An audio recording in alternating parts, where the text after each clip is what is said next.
दोस्तों, मेरा नाम है पीयूष चौहान और आज हम बात करने वाले हैं न्यू एजुकेशन पॉलिसी 2020 के बारे में, जो कि रिसेंटली वेडनेसडे को रिलीज की हुई है। मैंने आज तक और न्यूज़ चैनल पे देखा, बताओ लोग लड़ रहे हैं इस बात पर। तुम चर्चा करो, तुम लड़ क्यों रहे हो भाई। फिर भी हम यहाँ लड़ने नहीं आए, हम नॉर्मल पॉइंट के इंटीग्रिटीज को समझेंगे, जानने की कोशिश करेंगे कि एक्चुअल में जो हमारे न्यू पॉलिसी आई है इसके पॉइंट्स एक्चुअली डिलीवर क्या करना चाहते हैं, हमारी एकेडमिक लाइफ को किस तरह से अफेक्ट करेंगे। तो एक नॉर्मल जीके का बता रहा हूँ कि मिनिस्ट्री ऑफ ह्यूमन रिसोर्स है, उसको हमने कंबाइन कर दिया है और अब वो मिनिस्ट्री ऑफ एजुकेशन कहलाई जाएगी। पहले राइट टू एजुकेशन था 5 से 14 साल के बच्चों के लिए, अब वो राइट टू एजुकेशन हो गया है 3 से 18 साल के बच्चे के लिए। अब सीधे बात करते हैं पहले स्कूल्स के बारे में। तो स्कूल्स का सबसे पहला मेजर चेंज, जो हमारा पहले एक ट्रेडिशनल 10+2 का सिस्टम था, वो चेंज होकर 5+3+3+4 हो गया है। 5 का मीन्स क्या होगा? Play school, nursery, KG, first and second. Introduction होगा कई सारी लैंग्वेजेस का, मतलब आपकी इंग्लिश, हिंदी, जो भी हमारी जो मेजर लैंग्वेजेस होती है, कम्युनिकेशन लैंग्वेजेस होती हैं, वो इंट्रोडक्शन ज़रूर होगा, लेकिन बच्चों के बीच में जो कन्वर्सेशन होगा टीचर बच्चों के बीच में, और जो मेजर कंसेप्ट तुम्हें सिखाए जाएंगे, चीज़ें सिखाई जाएंगी एक छोटे बच्चे को, वो या तो रीजनल लैंग्वेजेस में सिखाया जाएगा या फिर मदर टंग में सिखाया जाएगा। तो इस स्टेज पर बच्चों को प्रोवाइड किया जाएगा कि किस तरह से नंबर्स पढ़े जाते हैं, नंबर्स लिखे जाते हैं, ABCD, बाकी सबकी एक फंडामेंटल बेस बना दिया जाएगा बच्चों का इस पर्टिकुलर स्टेज पे, जो आज तक होता हुआ आ रहा है। फिर आती है हमारी 3, जो का मतलब है हमारा 3rd, 4th और 5th क्लास। इसे गवर्नमेंट ने प्रिपरेटरी स्टेज कहा गया है। यहाँ पर रीजनल और मदर लैंग्वेज दोनों का यूज़ किया जाएगा। इंट्रोडक्शन इंग्लिश वगैरह भी की जाएंगी, लेकिन जोर पर्टिकुलर उस रीजन की लैंग्वेज या मदर टंग में ही चीज़ों को समझाने की कोशिश की जाएगी, ताकि बच्चों का बेस स्ट्रांग बन जाए। नेक्स्ट 3 का मतलब है 6th, 7th और 8th। यहाँ हुए हैं मेजर चेंजेस जो पिछले 34 सालों में आज तक नहीं हुए थे। यहाँ पर इंट्रोडक्शन किया जाएगा कोडिंग का 6th क्लास से, जो हमें आज तक, मैंने भी खुद 11th में जाकर कोडिंग स्टार्ट की थी, पर जो अब एक 6ठी क्लास का बच्चा भी कोडिंग करने लगेगा, जो कि बहुत अच्छी बात है, क्योंकि हमारा फ्यूचर है AI और ये कंप्यूटर साइंस की ब्रांच का आपको पता ही कितना क्रेज रहता है।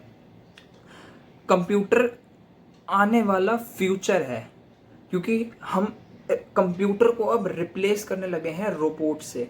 आर्टिफिशियल इंटेलिजेंस जिसकी हम बात करते हैं, रोबोट्स की। तो कोडिंग क्या है? कोडिंग एक तरह से लैंग्वेज है जो एज अ ह्यूमन हम यूज़ करते हैं कंप्यूटर से इंटरेक्ट करने के लिए। जैसे मैं आपसे बात कर रहा हूँ एक हिंदी भाषा में, उसी तरह से हम कोडिंग, जैसे जावा हो गई, C++ हो गई, इन सब को यूज़ करते हैं कंप्यूटर से इंटरेक्ट करने के लिए। दूसरा मेजर चेंज, 10 बैगलेस डेज। इसमें क्या होगा कि आपको वोकेशनल कोर्सेज कह लो या वोकेशनल स्किल्स सीखने को मिलेंगे। जैसे वोकेशनल स्किल्स क्या होती हैं आपकी? बैंकिंग, फाइनेंशियल मैनेजमेंट या फिर टेक्निकल कुछ एक्सेट्रा, ये सब चीज़ें आपको सीखने का मौका भी मिलेगा और प्रोत्साहित भी किया जाएगा कि आप इन चीज़ों को सीखें, क्योंकि ये आपकी ओवरऑल डेवलपमेंट में बहुत मदद करती हैं। इसे आप ये कह सकते हो, ये एक इनफॉर्मल इंटर्नशिप जैसा है। जैसे हम कॉलेजेस में जाते हैं तो हमारी इंटर्नशिप होती है डिफरेंट इंडस्ट्रीज में या कॉर्पोरेट सेक्टर्स में, जहाँ पर हम अपनी स्किल्स को, अपनी नॉलेज को हम एक्चुअल एप्लीकेशन कर पाते हैं। तीसरी जो बात मुझे बहुत अच्छी लगी इसकी, वो थी कि इंट्रोडक्शन कराया जाएगा सारे सब्जेक्ट से। हम बहुत कंफ्यूज रहते हैं कि हमें आगे फ्यूचर में जाके क्या करना है, और अगर हम सर्टेन भी है कि हमें फ्यूचर में आगे जाके क्या करना है, तो हमें ये नहीं पता होता कि हमें उस चीज़ को परस्यू कैसे करें, उसका पर्टिकुलर पाथ पे क्या है। तो वो एक बच्चे को एक ग्लिम्स देने के लिए कि वो क्या करना चाहता है फ्यूचर में और उसको क्या क्या पढ़ना पड़ेगा, उसके लिए इंट्रोडक्शन दिया जाएगा आपको सभी सब्जेक्ट का इसी स्टेज पर, ताकि आप डिसाइड कर पाए कि आपको फ्यूचर में क्या करना है और क्या परस्यू करना है इन टर्म्स ऑफ एकेडमिक्स, कि आप कौन सब्जेक्ट पढ़ोगे, क्योंकि ये बहुत इंपॉर्टेंट है 4th पॉइंट के लिए, जो कि है 4th means 9th, 10th, 11th and 12th। इसमें आ जाते हैं आपका बहुत ही मेजर चेंजेस, जिसने पूरा गेम प्ले बदल दिया है।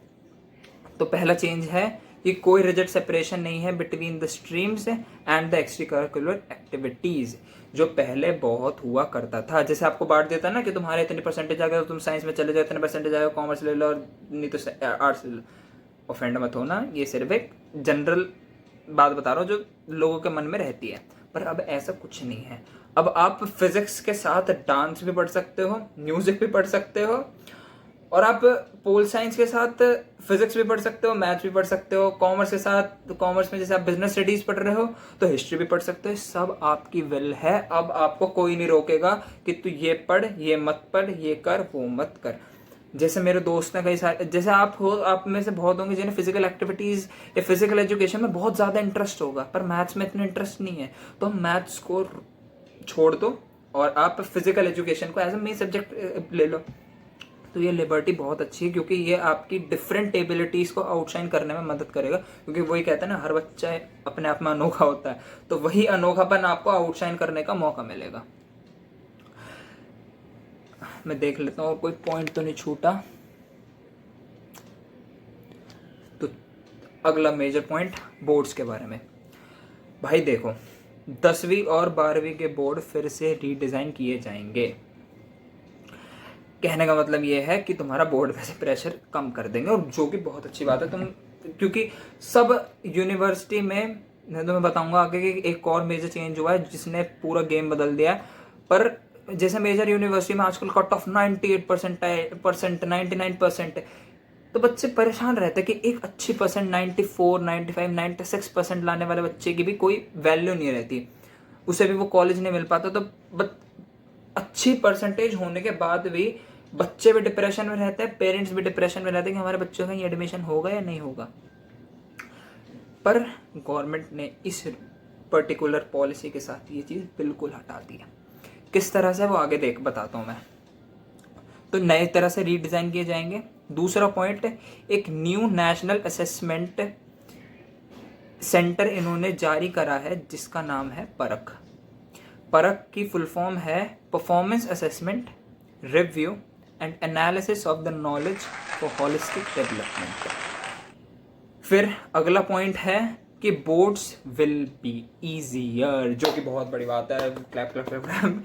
तुम्हारे लिए बहुत खुशी की बात है कि बोर्ड्स विल बी ईजियर, क्योंकि वो अब तुम्हारी रटने की क्षमता पर नहीं डिपेंड करेंगे, वो डिपेंड करेंगे तुम कितना समझते हो, तुम्हारी कितनी नॉलेज है, और तुम्हारी कंसेप्चुअल क्लैरिटी क्या है उस पर्टिकुलर सब्जेक्ट को लेके।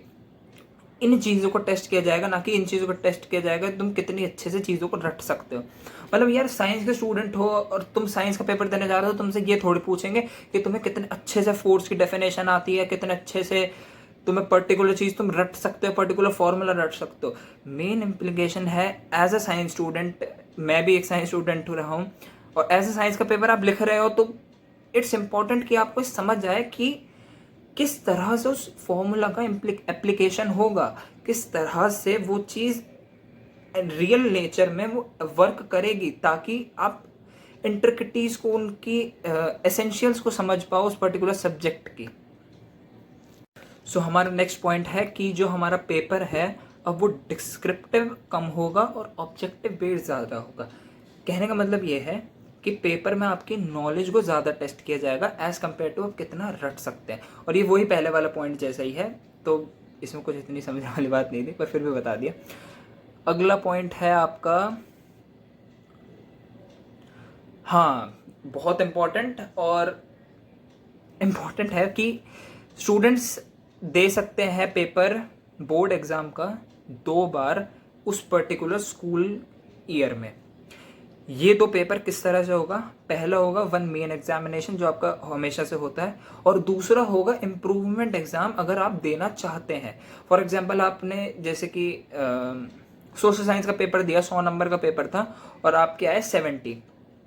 आप, और 70 क्यों आए? एक अच्छे स्टूडेंट थे पर आप बीमार पड़ गए, जिस वजह से आप अच्छे से पढ़ नहीं पाए और आपके इतने नंबर आए।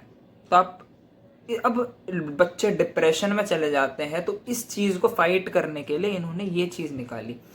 अब आप अगर किसी कारणवश अगर ढंग से पेपर नहीं भी दे पाते हैं, तो इस पॉइंट की वजह से आप एक इम्प्रूवमेंट एग्जाम दे सकते हैं, और अगर उसमें अच्छे से परफॉर्म करें और वो आपका फाइनल रिजल्ट कंसिडर किया जाएगा। तो ये एक बहुत अच्छी बात है।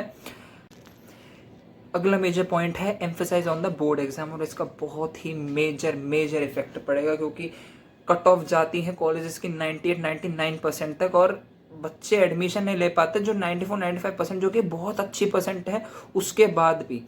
तो बोर्ड एग्जाम पर से स्ट्रेस हटा देना एक अच्छा स्टेप है कि बच्चे की एक्चुअल नॉलेज को टेस्ट किया जाएगा। और दूसरा, ये बोर्ड एग्जाम को इस लेवल पर लाने का सबसे मेन रीजन ये भी था कि ये मैं जेई के पॉइंट ऑफ व्यू से बता रहा हूँ कि जब आप सीबीएसई के जैसे बोर्ड का पेपर देते हो, सिर्फ आपके पास 2 हफ्ते होते हैं प्रिपेयर करने के लिए जेई के सेकंड अटेम्प्ट के लिए, जो कि बहुत कम है। और दोनों पेपर का लेवल और डिफिकल्टी लेवल और किस तरह से उसे अप्लाई करा जाता है, वो दोनों ही काफ़ी डिफरेंट है। जहाँ पर बोर्ड एक डिस्क्रिप्टिव पेपर है, वहीं जेई एक ऑब्जेक्टिव पेपर है, और दोनों में बहुत ही मेजर डिफरेंस होता है, जिसकी वजह से बच्चा डिप्रेशन में भी रहता है और ढंग से परफॉर्म भी नहीं कर पाता। पर ऑब्जेक्टिव चीज लाने से तुम्हारा बोर्ड में भी वही चीज टेस्ट हो रहा है कि तुम कितने अच्छे से समझते हो सब्जेक्ट को, वही जेई में भी टेस्ट हो रहा है, तो तुम्हारी एक तरह से डबल रिवीजन की तरह है, तो तुम्हारे लिए बहुत बड़ा फायदा है। अब भैया स्कूल के लिए तो सिर्फ इतना ही आया है, अब बात करते हैं कॉलेजेस की। तो देखो भैया, अब जो मैं मुझे पता था कि एम्फेसाइज कम कर दिया बोर्ड पे से, तो फिर एम्फेसाइज करा किस पे जाएगा? तो हमारी नेशनल टेस्टिंग एजेंसी एनटीए वो एक कॉमन टेस्ट ऑर्गेनाइज करेगी सैट की तरह, जो यूएसए में होता है, पर उनकी यूनिवर्सिटीज़ में एडमिशन लेने के लिए वैसा ही पेपर अब हम भी इंडिया में भी इसी तरह का डिज़ाइन किया जाएगा, और उसके बेसिस पर मेजर कॉलेजेस में एडमिशन दिया जाएगा। अब मल्टीपल एंट्री और एग्जिट पॉइंट है कॉलेजेस में। इसका मतलब क्या है कि बच्चा अपनी मर्जी से कभी भी ड्रॉप भी ले सकता है, कॉलेज से ड्रॉप आउट भी हो सकता है, और अपनी एजुकेशन कंटिन्यू भी कर सकता है फर्दर ईयर में, आने वाले कुछ सालों में, वो उसकी अच्छा है। जैसे फॉर एग्जांपल, अगर एक बच्चा कॉलेज में एडमिशन लेता है और उसको किसी फाइनेंशियल क्राइसिस की वजह से उसे कॉलेज को छोड़ना पड़ता है, तो वो कॉलेज छोड़ देगा, और 2 साल बाद अगर वो उसे कंटिन्यू करना चाहता है तो हमें एक क्रेडिट दिया जाएगा, जो कि एकेडमिक बैंक ऑफ क्रेडिट एक क्रिएट किया जाएगा, जहां पर आपके क्रेडिट सेफ रखे जाएंगे। इन क्रेडिट्स के बेसिस पर, मतलब आपके पर्टिकुलर सब्जेक्ट को क्लियर करने के कुछ क्रेडिट दिए जाएंगे। अगर आपके ऑप्टिमम क्रेडिट हैं तो आप उस कॉलेज में जाकर उस सर्टिफिकेट को दिखा दो उस पर्टिकुलर स्ट्रीम का, और आप as a second year student की तरफ वापस से कंटिन्यू कर सकते हो, ना कि आपको वापस से इंजीनियरिंग के पर्सपेक्टिव से देखें तो जेई देना पड़ेगा, फिर जेई के बाद रैंक लाओ, वापस से अच्छी रैंक लाओ, उस कॉलेज में जाओ, फिर एज अ फर्स्ट ईयर ही स्टार्ट करो। तो ऐसा नहीं होगा, आपका टाइम भी बच जाएगा और पैसा भी बच जाएगा। तो इसमें जैसे बता रखा है, अगर 2 साल के बाद अगर बंदा ड्रॉप आउट करता है कॉलेज से, तो उसे एक डिप्लोमा सर्टिफिकेट मिल जाएगा। 3 ईयर के बाद करता है तो उसे बैचलर डिग्री मिल जाएगी। ये सिर्फ उन बच्चों के लिए जो यूपीएससी की वगैरह की तैयारी कर रहे थे, क्योंकि उन्हें फॉर्म में बीटेक का भरना पड़ता, तो तुम अपना टाइम वेस्ट मत करो, सीधा अपनी फ्यूचर की तरफ फोकस करो और फोड़ते जाओ। पर गवर्नमेंट कहती है कि 4 साल का जो डिग्री है, 4 ईयर डिग्री, वो बेस्ट कंसिडर की गई है, और 4th ईयर जो है वो रिसर्च बेस्ड होगा। इंडिया में यार रिसर्च ना बहुत मिनिमल अमाउंट की होती है, जिसकी वजह से कह सकते हैं कि इंडिया की ग्रोथ रेट इतना नहीं है जितना हमारे कंपेटिटिव कंट्रीज का है। वो इसी वजह से हम हमेशा ना डेवलपिंग कंट्रीज ही रहे हैं, डेवलप्ड कंट्रीज बन नहीं पा रहे हैं। तो रिसर्च अपॉर्चुनिटीज़ को एक अच्छा पुश देने के लिए और एक हम अच्छा बूस्ट पा सकें इस पर्टिकुलर फील्ड में, इसे रिसर्च अपॉर्चुनिटीज़ को इंडिया में बढ़ाने के लिए अच्छे प्रोजेक्ट को गवर्नमेंट खुद से फंड करेगी, ताकि इंडिया एक डेवलपिंग से एक डेवलप्ड कंट्रीज बन सके। सो हमारा अगला पॉइंट है फी कैप। तो फी कैप क्या है भाई? देखो, साफ सीधी सी बात है, इस पर्टिकुलर मिशन को सक्सेसफुल मिशन बनाने के लिए गवर्नमेंट को प्राइवेट इंस्टीट्यूशंस और गवर्नमेंट इंस्टीट्यूशंस को साथ में लेके चलना पड़ेगा। पर यार बात क्या है कि सबका एडमिशन गवर्नमेंट इंस्टीट्यूशंस में नहीं होता, और प्राइवेट इंस्टीट्यूशंस में वो एजुकेशन प्रोवाइड एक्सेस नहीं कर सकते, क्योंकि उनकी फ़ीस बहुत ज़्यादा होती है। जहाँ एक गवर्नमेंट कॉलेज की फ़ीस 1 से 1.5 लाख रुपए होती है, वहीं एक प्राइवेट इंस्टीट्यूशन की फ़ीस 2 से 3.5 लाख तक होती है, जिसकी वजह से ये अमाउंट पर एनम के हिसाब से बहुत ज़्यादा होता है मेजर अमाउंट ऑफ फैमिलीज के लिए इंडिया में। तो इस चीज़ को बीट करने के लिए सरकार ने एक गाइडलाइन जारी करी है ये फी कैप के थ्रू, जहां पर वो रोक लगा देंगे एक हायर फीस पे। वो कोशिश करेंगे कि बच्चे को प्राइवेट इंस्टीट्यूशन में भी वही फैसिलिटीज प्रोवाइड की जाए, वो भी उसी अमाउंट में जिस अमाउंट से उसका एडमिशन एक गवर्नमेंट कॉलेज में होता है। तो एक बहुत अच्छी बात है। तो हमारा नेक्स्ट पॉइंट है कि जो हमारी मल्टीपल रेगुलेटिंग बॉडीज थी उनको हमने मर्ज कर दिया है और एक सिंगल बॉडी में, मतलब फालतू को झंझट खत्म करा और उसे एक साथ जोड़ दिया। फॉर एग्जाम्पल आपकी जैसे UGC, AICTE, NCTE उसे जोड़कर बना दिया है HECI। HECI की फुल फॉर्म है higher education commission of India. अगला पॉइंट है 8 डिफरेंट लैंग्वेजेस में आपके लिए ऑनलाइन कोर्सेज डिज़ाइन किए जाएंगे डिफरेंट इंस्टीट्यूशंस के थ्रू, ताकि आप डिस्टेंस लर्निंग कर सकें। जैसे कि फॉर एग्जांपल हमारा IIT मद्रास है, उसका है IIT मद्रास से ऑनलाइन डिग्री प्रोग्राम, जिसमें वो BSc आपको डिप्लोमा करवा देता है घर बैठे बैठे, और उसकी वैल्यू उतनी है जितनी आप ऑन कैंपस जाकर उसे करते हैं। तो ये एक बहुत अच्छी चीज़ है। और आपके लिए वर्चुअल लैब्स भी क्रिएट की जाएंगी, ताकि आप घर बैठे ही लैब्स का एक्सपीरियंस कर सकें, जो कि आपको ऑन कैंपस जाकर ही वही फील आएगी। तो ये भी एक बहुत अच्छी चीज़ है। तो इसी के साथ हम आज की वीडियो ख़त्म करते हैं। आई होप आपको सब चीज़ें क्लियर हो गई होंगी। अगर आपको कोई भी डाउट हो तो प्लीज़ मेरे को मैसेज कर देना, इस कमेंट बॉक्स में डाल देना, या फिर मेरे इंस्टाग्राम को फॉलो करो, वहाँ पर मेरे को मैसेज कर देना, या फिर talktome@gmail.com पर मुझे ईमेल कर दो। मैं अगली बार आपकी दिक्कतों को रेक्टिफाई करने की पूरी कोशिश करूँगा। सो बाय दोस्तों।